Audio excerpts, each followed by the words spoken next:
trabalho na Believing há 7 anos. Entrei na Believing com um trabalho de uma metodologia que eu desenvolvi para a água, que se chama otimização psicomotora aquática. E aí eu trouxe para a Believing e adaptei para o solo essa otimização, que é baseada num método de uma francesa chamada Janine Levy. Hoje aqui na Believing eu coordeno as atividades extracurriculares, além de dar as aulas de educação física. Aqui na Believing nós temos, as crianças entram aqui a partir de 1 ano, quando elas começam já a andar com autonomia, sozinhos. Nesse primeiro ano, que é um período de adaptação, de um universo diferenciado, que não a família. Então, nesse primeiro ano, que é o Yellow, nós não oferecemos nenhuma atividade. A partir do Orange, quando as crianças estão com 2 anos, aí eles passam a ter balé e capoeira. A capoeira, com toda a sua musicalidade, com todo o seu trabalho de ritmo, com todo o seu trabalho de exploração corporal, com todo o seu trabalho de filosofia da capoeira, do respeito ao outro, que jogo é esse que não se toca. A partir do Green, que eles têm 3 anos, aí nós temos o balé, a capoeira, o tênis, o judô, o futebol e a musicalização. Todos eles, de maneira nenhuma, buscando formação de atletas, né? É formar um ser humano íntegro, é formar um ser humano potente naquilo que ele tem. A gente acredita que as atividades extracurriculares, elas são parte fundamental para a formação integral dessa criança, que hoje é uma criança e que no futuro será um adulto. Por quê? A infância é a parte mais importante, mais fundamentadora, a gente tem os maiores registros.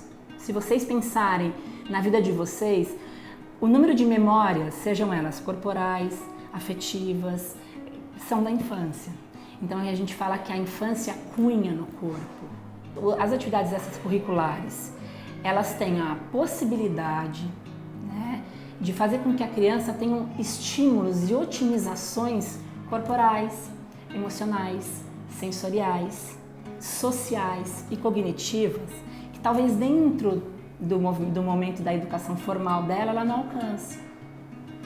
Então a gente usa a atividade extracurricular para complementar esse trabalho, para complementar a formação desse cidadão, de um cidadão íntegro, um cidadão honesto, um cidadão com valores éticos e morais, que olhem para o outro.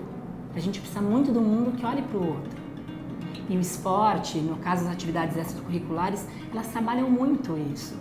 E trabalham de uma maneira muito justa com todos, porque a regra é uma para todo mundo, né? Eu acho que o esporte em si, ele tem um princípio muito nobre da igualdade.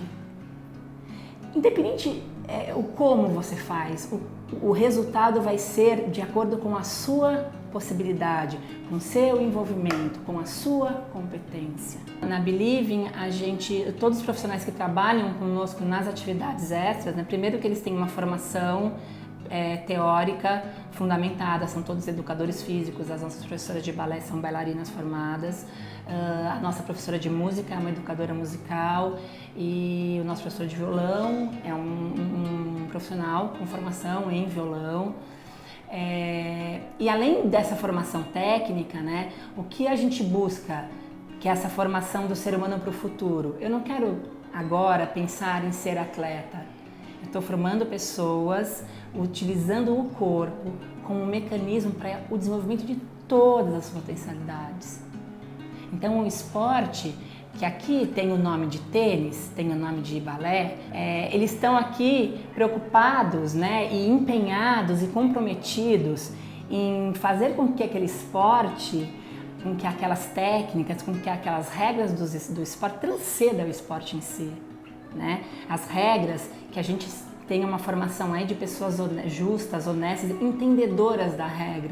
A gente não quer que as crianças não pensem e aceitem por si.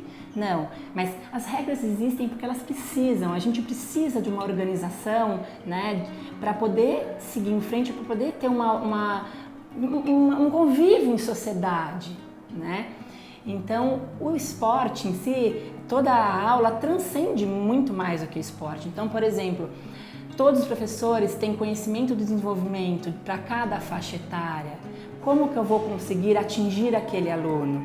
E um norteador que ele é comum a todos, que é a ludicidade. Brincar é algo muito sério para a criança. Brincar é o meio da criança pesquisar. Brincar é o meio da criança aprender. Então a gente usa o lúdico, fundamentado na faixa etária, fundamentado nesse esporte que eles estão inscritos, para buscar esse desenvolvimento integral.